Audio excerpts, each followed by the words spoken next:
Shirley. I want to welcome everybody to the Atlantic Institute's Cuisine of Different Cultures. Every month we have a different one, and even for those of you who signed up for October, we now have, I'm going to see if I'm going to pronounce this right, kugel, which is a Jewish dessert casserole. Thank you, Olivia. She's going to be our instructor next month. And we are going till January. So if you haven't signed up for any more classes and you want to, the more the welcome. Also, I want to put a plug in here. On September 26th, we are doing our Turkish Food Festival. And for those of you in Greenville, we're going to do the drive-through food thing where you can pre-order or you can go there, and it's at the Phyllis Wheatley Center.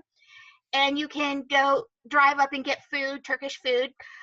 For those of us who are all over the rest of the state, our food will be, or even those in Greenville, we're doing the cultural stuff virtual. So we'll have a stream of Turkish cultural stuff going on all day. And if you get on our website or our Facebook page, you'll be able to link into that.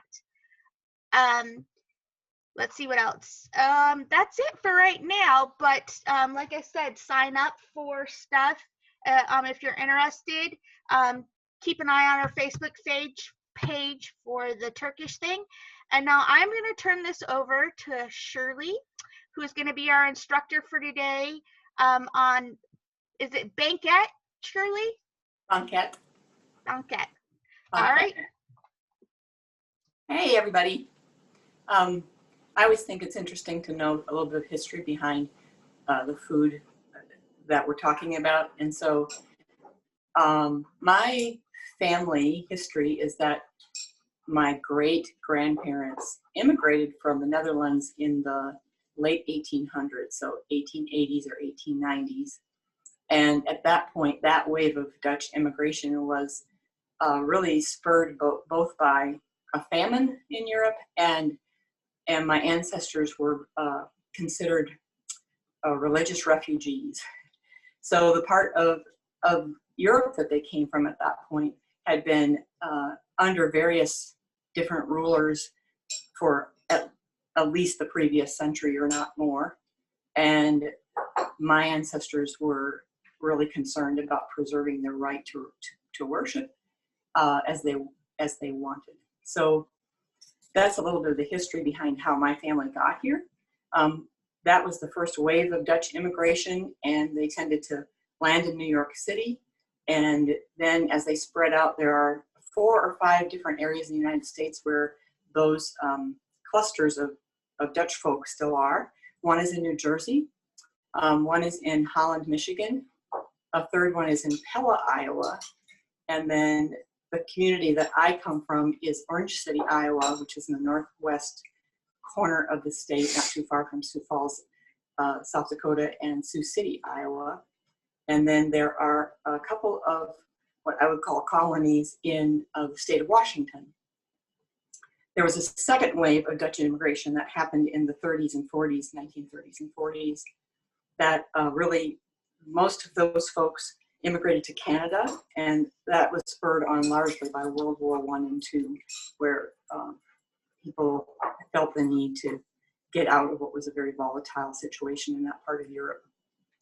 So banket is a dessert that it has almond paste in it. Now, almonds aren't native to the Netherlands, as you might know, but they were imported from other parts of the Mediterranean, and I'm guessing that they were a holiday delight, that this was something that my ancestors made because of Christmas and New Year's. And since that time, of course, they've become a year-round delicacy in Dutch communities. And somebody, I think, asked through Paula if you can put other fillings in it. And I would imagine you can. I would think something like with dates and nuts might be really tasty. I haven't experimented with a lot of that yet. So I'm going to make it the way it's been traditionally made in my communities. And yeah, we'll will get to play with this. So I left the Dutch community that I grew up in permanently in 2001. And there's a very tight-knit community in those clusters. And leaving has somewhat of an impact of leaving you outside of the community, if you will. So it's with some nostalgia that I make this for my family because it just reminds me of things from earlier in my life. So the recipe asks you to have shaved butter, and what I actually did was I put it through my KitchenAid food processor so that I found that when I try to shave it with a peeler, the butter starts to melt in my hand, and that's pretty counterproductive. So what I'm going to do is I'm making about a quarter of the recipe in front of you. I have my flour and my baking soda in here, so I'm putting that in there, and then I'm going to put the butter on top. And I work it with my hands. Unlike my mother, grandmother, and great-grandmothers, I'm going to use a rubber glove just because. So I really try to work this so that it becomes well mixed. You can also use a pie dough device, and I will do that after I get it broken down as much as I can, so that what I have here is kind of a crumbly mixture. The butter is still too coarse, so I'll take this and work it so that I get it much finer.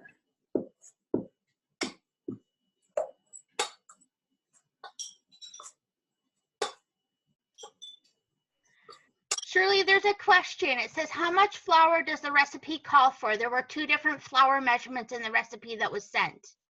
Okay, so I used the 4 cup of flour and the 1 pound of butter. Now, interestingly enough, that recipe that got sent out doesn't have any quantity for water. So I ended up using, for the full recipe, I used probably about a little over a cup to a cup and a quarter of water.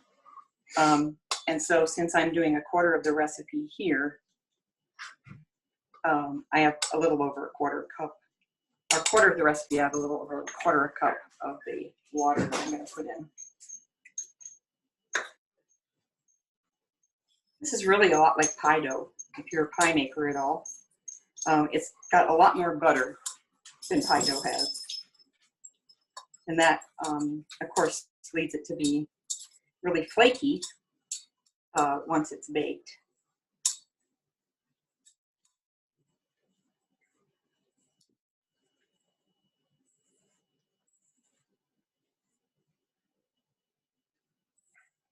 Okay, I think I need a little bit more water.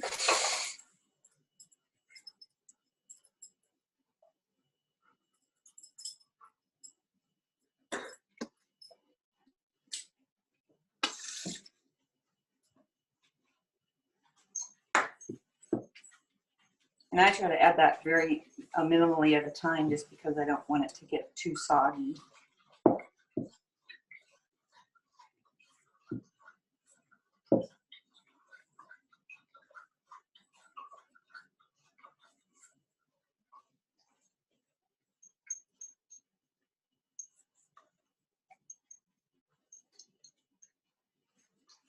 So once I have that kind of formed into a ball, like so, I will put this in the refrigerator. It says overnight, and that is what I've done with the rest of it. So I just put this in a Tupperware container, lid on, and then leave it in there overnight so that it gets really good and firm. Okay. So that's what it looks like at this point. It's pretty tacky.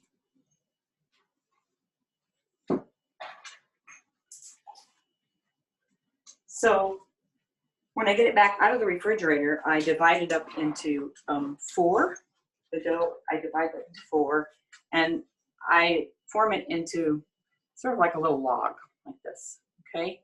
Because I want it to have some form already so that when I roll it out with my rolling pin, it has some semblance of a rectangle. So use a little bit of flour.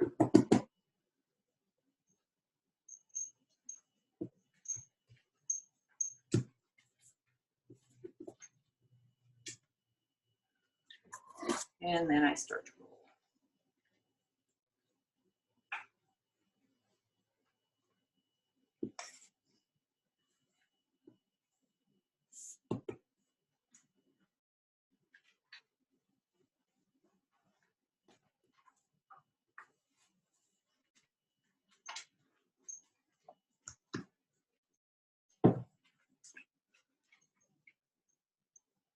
It's a little bit tacky here, so I try to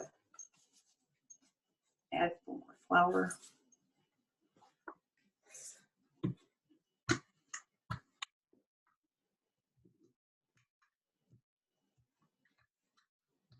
And I like to roll it really pretty thin.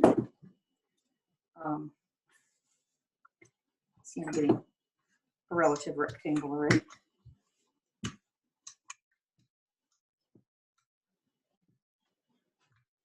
So I try to get it about 12 inches in width. And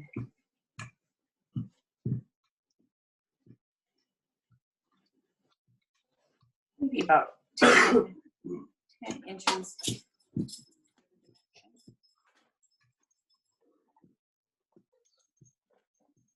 Okay. So that's less than 1/8 of an inch thick, probably closer to a 1/16. I can see through the dough onto my countertop. I can see some of the marbling on there. So the next thing that we do is mix up the filling, the almond paste filling. And I was just wanted to show you, almond paste comes in a can, something like this. It's really, really stiff and very concentrated.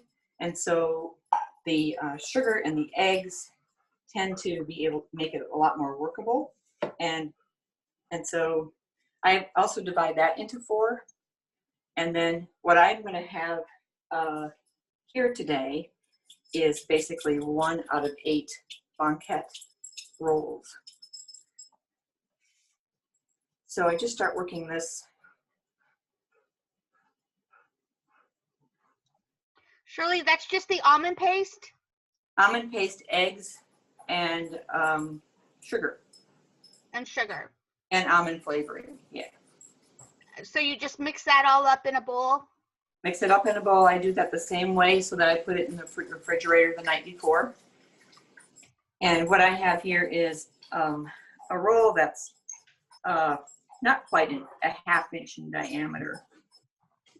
So then I start to roll that in my dough.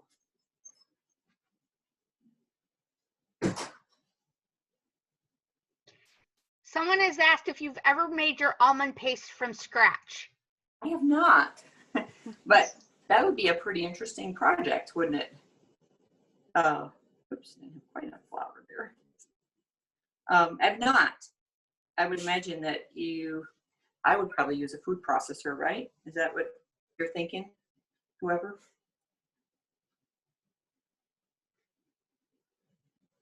Maybe that will be my next adventure.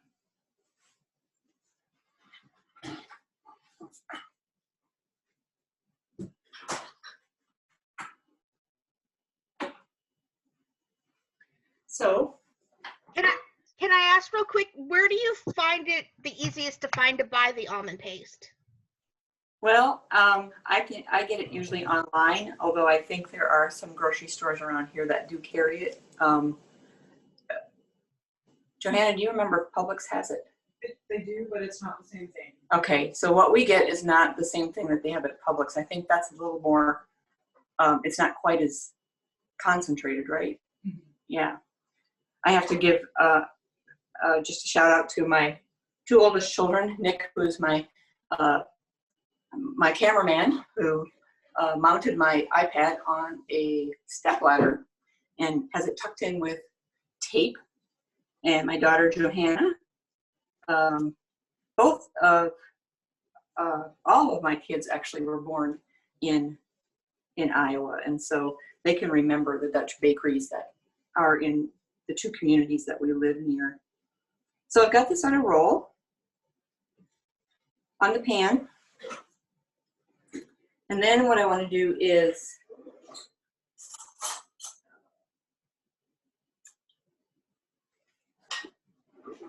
I'm going to just flatten down the edges a little bit with a fork.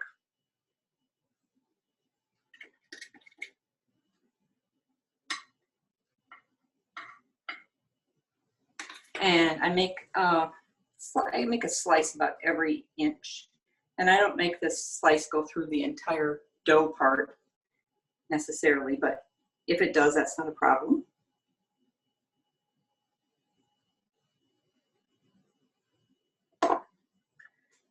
And I have a little bit of egg whitewash here.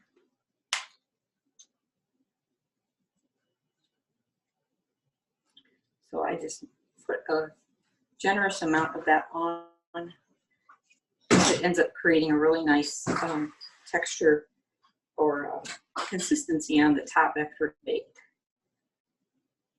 If there's any seam that's showing, you can also put a little extra on the seam to help seal it.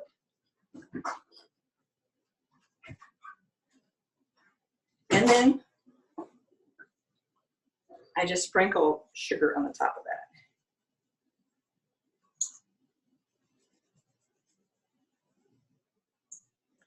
So again, I've got my oven at about 375, although that recipe says 400. I found that it makes it a little bit too dark with that.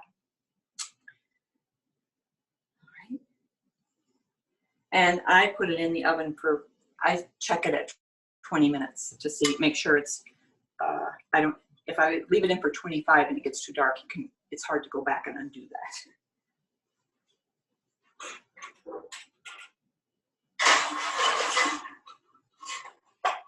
All right, so that's going to be in the oven for about 20 minutes. I'm going to just wash my hands here a minute.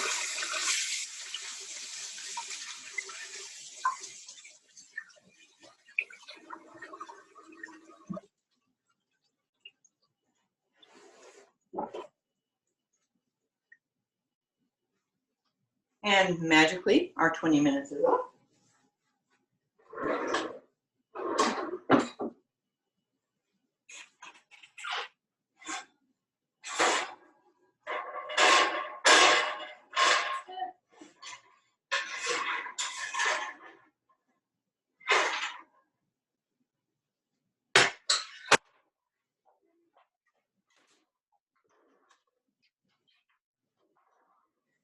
And this is what it looks like finished. So you can see it's got a really kind of golden color on the top of the dough. If you look inside, you can see that there's almond paste that's tucked in there. And then I cut it so that it's in really pretty small pieces. It's flaky, you can see that. And this would be a treat that we would have usually at the ready. So if somebody drops in for coffee, this is often done in Dutch communities, you have something to pull out and you can serve them some banket and coffee. And we have a term called, it makes life gezellig. Gezellig is cozy and homey, cozy and homey. So that's banket. Any questions? If you want to unmute yourself and ask any questions, I will send the recipe with the updated water. I know Shirley doesn't realize I didn't send the full recipe to them. I just sent the ingredients. Okay. But I will send the recipe to everybody that attended today with the updated water amount. Okay. And anybody have any questions? What is the brand name of the almond paste? The brand name that I have is called Solo. Okay, Solo. Okay. Yeah. Can you Thank get it? Can you get it? Oh, can you get it a little closer, Shirley, to the camera? I know it's kind of weird, but That's great. Is that better? a little bit. What if I think it's available at Publix. Last night when I saw the ingredients, I was just Googling, and I think Publix. Oh, really? The Solo Yeah, brand? it's like $6 and change. Yeah, yeah. This is the one I picked up at Publix, and yeah, it is about $6.20 something. Yeah, That's why I was asking if you made your own because of the expense, and I was just wondering if they would do it if when it was being done traditionally, if they would make their own paste versus trying to go out and buy something. Oh, I think so. I think traditionally it was made, all of it was made from scratch at home. So I'm going to look into that now because you got me curious. Also, The little 8 ounces is like $6 something. So if you were going to use a pound, you're Right. going about $13. And I think because traditionally, if you're having this something ready all the time, this would be kind of expensive to have through, all the time. yeah. So I'm pretty sure I bought this online, and I bought it in a group of like 6 or 8 cans of it, and I don't believe I paid that much for it that it's priced at Publix. But it was also a holiday treat, right? So I'm guessing that it was something they splurged on at that point. But I'm quite sure they made their own paste at home with the almonds. Somebody asked, does the dough have sugar in it? No. No. It's a lot of butter and flour.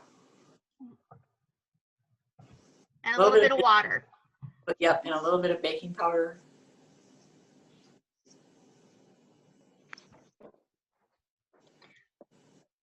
Somebody else asked if you can freeze it. Yes. In fact, what I've done in the past is I've made it up until it's the roll that I had gotten to make, and I don't put the egg wash or the sugar on it yet, but I roll it up in like saran wrap and some tin foil, and I'll put them in the freezer, and that way I can get them out the night before, and in the morning I can bake it, put the egg wash on and the sugar, and it's ready to go into the oven. So because I have all of it, I make that big of a batch, it's worth it to just make all the rolls and make what I want right now, and then freeze the rest of it and take it out when I have it.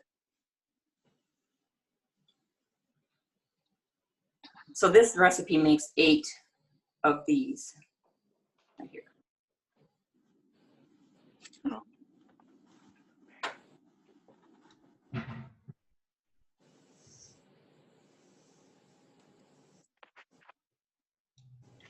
Any other questions? Yes, how do you store it and how long? Does it need to be refrigerated? And how long will it keep?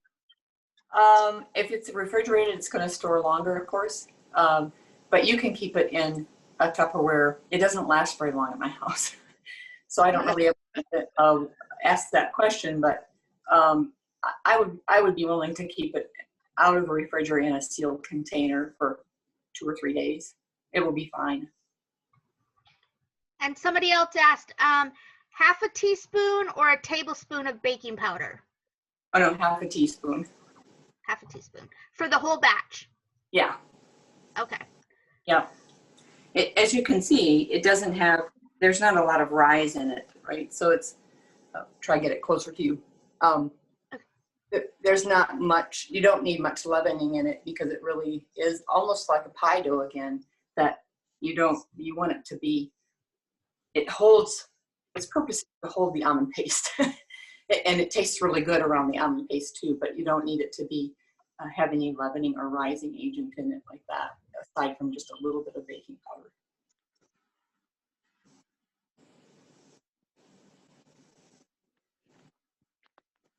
Paula, can you see them well enough?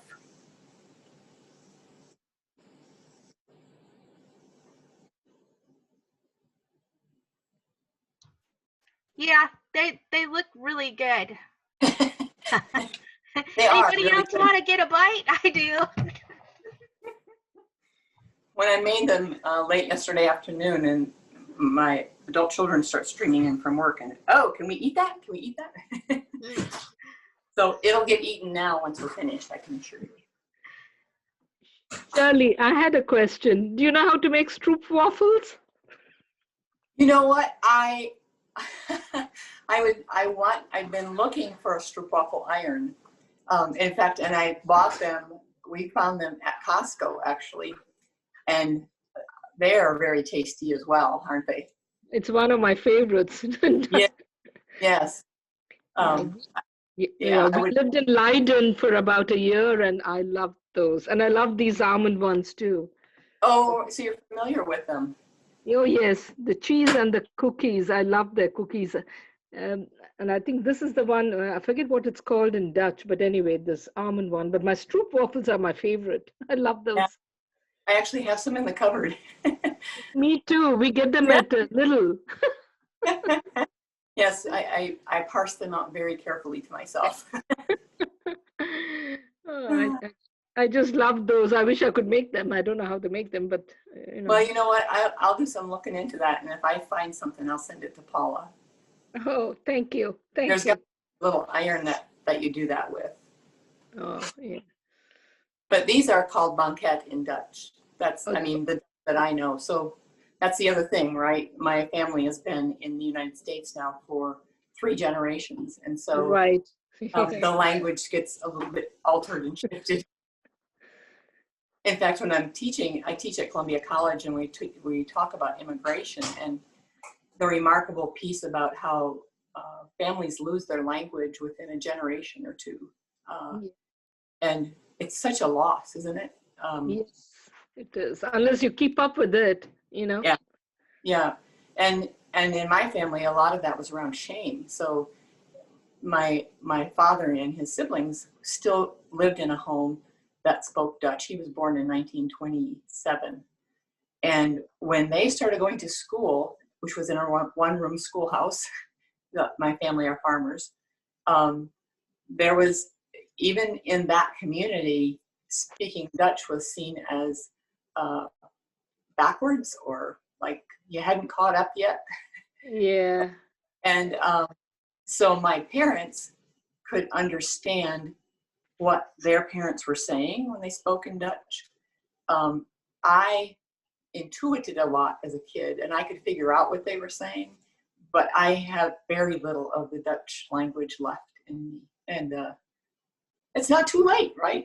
I will probably take a course in that, or take an audio Dutch lesson series if I can. So, yeah. Now, do you live in Greenville, Shirley? I'm in Lexington. Oh, you're in Lexington. Okay. I have a very close Dutch friend here in town. You do? Yes, Oh. Marho. That's how you say Oh, yes. Yeah. it. She's her last name is Pons, Pons. She's very Okay. active. She's very active with the Upstate International Women's Group. So Oh, we're all very active. I'll have to ask her if she knows how to make these cookies, since I learned it from you. yeah. Right. Yeah. Yeah. But A lot of the Dutch names have endings like, one of my grandmothers or great grandmothers, her name was Hiltje. So it's Hiltje. yeah.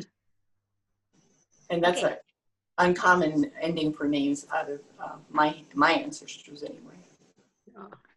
Shirley, I think- we have a question, because we're a little bit behind, because I didn't know we were supposed to shave the butter ahead of time.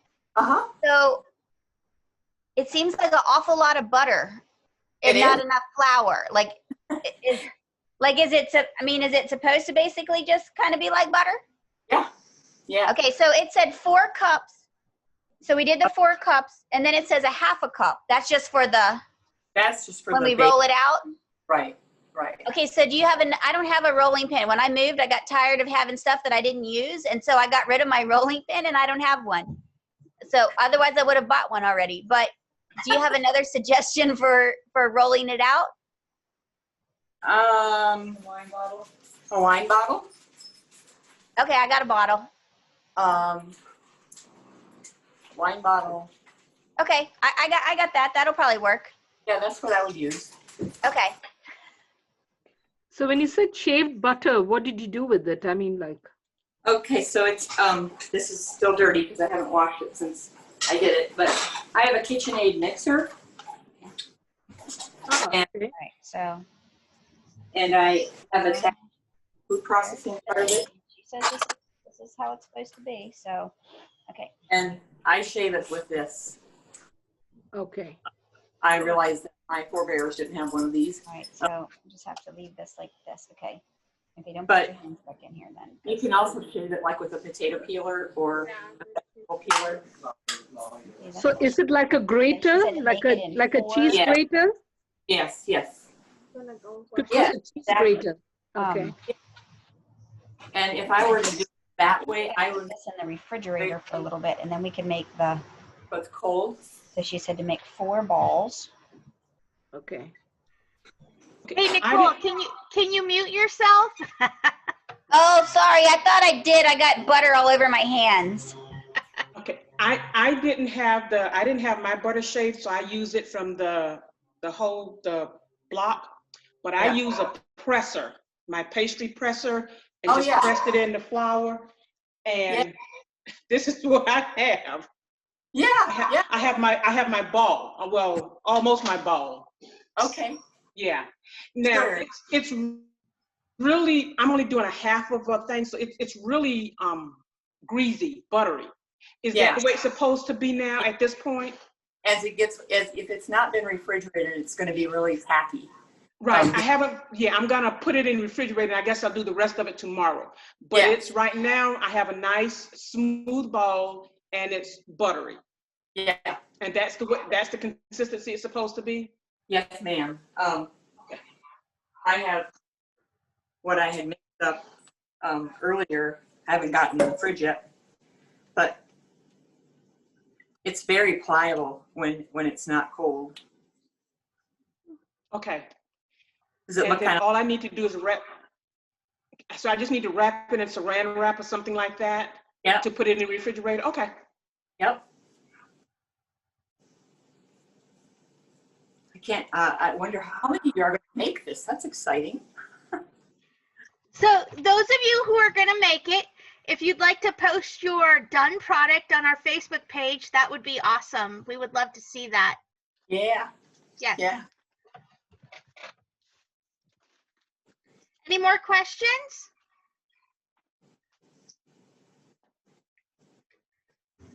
All right. For those of you who came in a little late, we will have this recording on our YouTube channel probably in the next couple of weeks.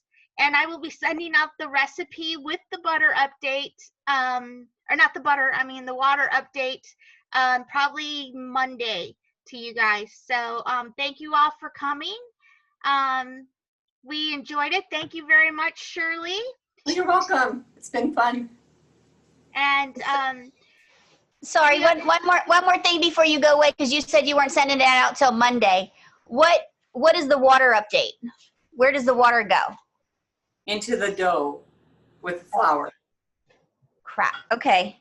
how How much water?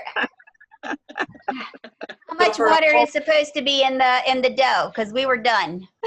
Okay. So for a whole recipe, I use about 1 1/4 cups of water. So it's 4 cups of flour, a 1/2 teaspoon of baking powder, and 1 1/2 cups of water. 1 1/4, 1 1/4 cups of water. and then 4 sticks or a pound of butter.